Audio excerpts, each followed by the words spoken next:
On part sur la notion du début. Hein, rappelez-vous, les mains en position d'apaisement, prêts à intervenir sur les coups de coude, prêts à repousser si ça colle.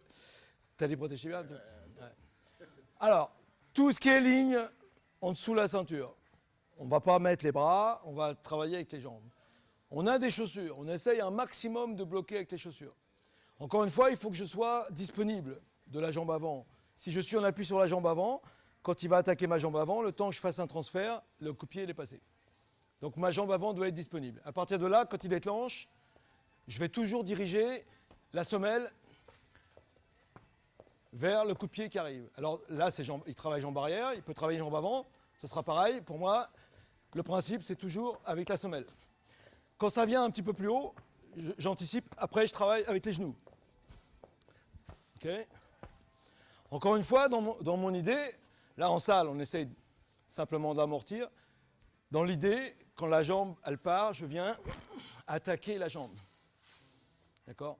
Et un maximum avec la semelle. Alors la semelle, ça peut être comme ça, ça peut être ici, ça peut être en croisé, ici, ça peut être en croisé derrière. D'accord? Si je suis, alors les croisés, c'est pour le cas où je suis en appui sur la jambe avant, en train de frapper. Et le coup part, je ne peux pas décoller la jambe avant parce qu'elle est plantée au sol. Dans ce cas, je viens en renfort avec la jambe arrière. Ok? Donc le petit jeu, votre partenaire, il travaille aussi bien des coups de pied directs, jambe avant, jambe arrière, des coups de pied, genre low kick, jusqu'au niveau de la ceinture, et vous bloquez uniquement avec les jambes. À partir du moment où c'est au-dessus de la ceinture, on vient avec les bras.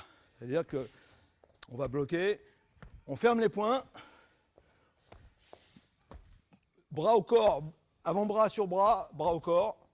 Ok. Et encore une fois, le principe, c'est l'acceptation.